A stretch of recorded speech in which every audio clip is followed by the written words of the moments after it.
नमस्कार दोस्तों, आप सभी का स्वागत है आपके अपने YouTube channel BSc first year में। आज के लेक्चर में हम लोग BSc first year botany paper first की यूनिट सेकंड पोल्यूशन बायोरेमेडिएशंस फाइटो रेमेडिएशंस के मोस्ट इम्पॉर्टेंट क्वेश्चन के बारे में डिस्कस करेंगे, जिसमें लॉन्ग क्वेश्चन होंगे, शॉर्ट क्वेश्चन होंगे और वेरी शॉर्ट क्वेश्चन होंगे और एमसीक्यू होंगे। लेकिन हम इसमें केवल क्वेश्चन के बारे में ही डिस्कस करेंगे, क्योंकि इससे पहले हम लोग यूनिट में pollution bio remediation phyto remediation इसके बारे में कवर कर चुके हैं, जिसमें ही उसके आंसर अवेलेबल हैं।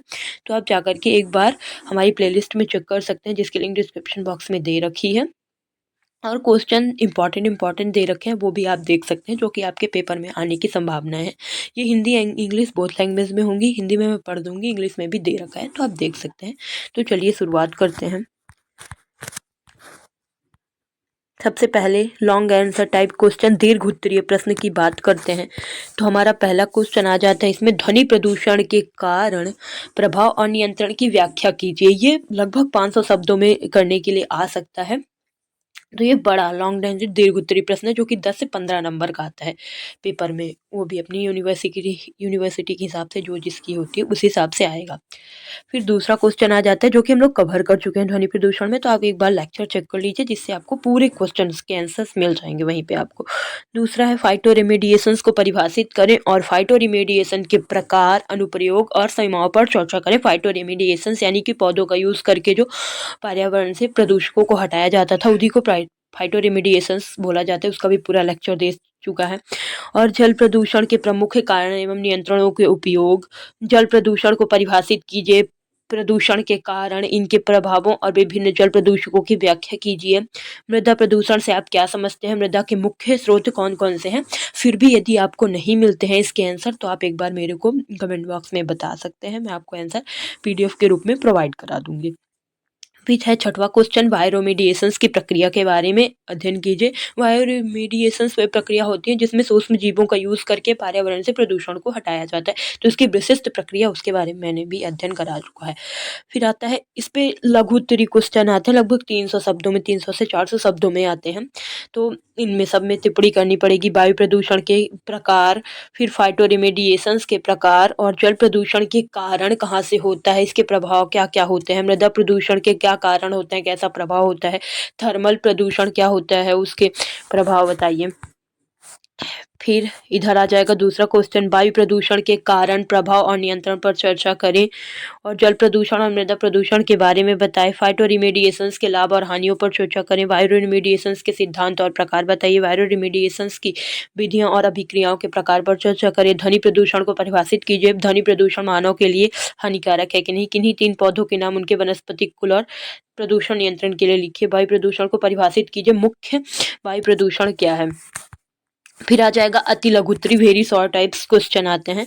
पहले प्रदूषण क्या होता है, प्रदूषक कौन कौन से होते हैं। प्रदूषण वो होता है हमारे इन्वायरमेंट में प्रदूषित पदार्थों का जब आगमन होता है, प्रदूषण मिल जाते हैं, तो उसी को प्रदूषण बोला जाता है। प्रदूषक क्या होते हैं, उर्वरक क्या है, थर्मल प्रदूषण क्या है, अवायवीय जैवीकरण क्या है, वायरो रेमेडिएशंस क्या है। वायरो रेमेडिएशन सूक्ष्म जीवों द्वारा इन्वायरमेंट से प्रदूषण हटाने की प्रक्रिया को बायो रेमेडिएशंस बोला जाता है।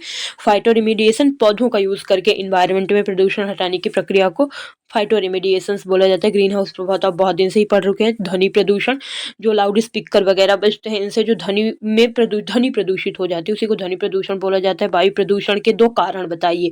वायु प्रदूषण के मुख्य कारण होते हैं फैक्ट्रियों से निकला हुआ हवस होता है और गाड़ियों से निकला हुआ हवस होता है, इन सब से प्रदूषण होता है। जल प्रदूषकों के नाम लिखिए। जल प्रदूषक कौन कौन होते हैं, इसके नाम पे। मृदा प्रदूषण के 3 कारण, मृदा प्रदूषण के नियंत्रण के उपाय, फाइटो रेमेडिएशंस के 4 अनुप्रयोग, बायो रेमेडिएशंस, प्रदूषक क्या होते हैं। ये सारे मोस्ट इंपॉर्टेंट क्वेश्चन है। इसको आप एक बार लेक्चर में जाकर के देख लीजिए, आपको सबके आंसर्स मिल जाएंगे, क्योंकि एक एक टॉपिक ही करा रखा है मैंने। पहले प्रदूषण पे है, फिर फाइटो रेमेडिएशंस पे है, फिर बायो रेमेडिएशंस पे है। तो आप जाके चेक कर सकते हैं एक बार।